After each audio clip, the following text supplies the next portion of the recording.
Isasaksak ko to sa saksakan. Ana bunso. Isasaksak ko to sa saksakan kasi kapag tinusok ko to, nakita ko sa cellphone ko na magkakaroon daw ng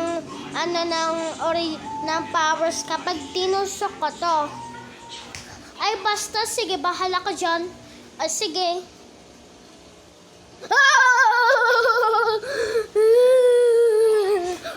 Ano nangyari sa'yo, bunso? Dahil kuryente ako. Yan, ikaw kasi. O, ano na naman yon? Si bunso pa, sabi nga, kapag tinusok niya daw yung saksakan daw magkakaroon siya ng electric powers. Sabi daw ni ate, isang itusok daw yung saksakan.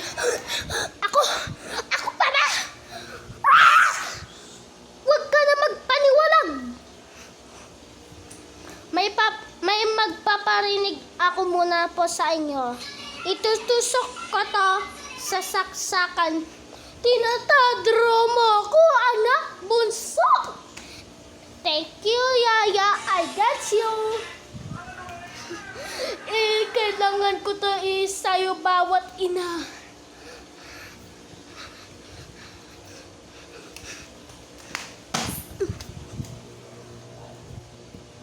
Like and subscribe to my channel.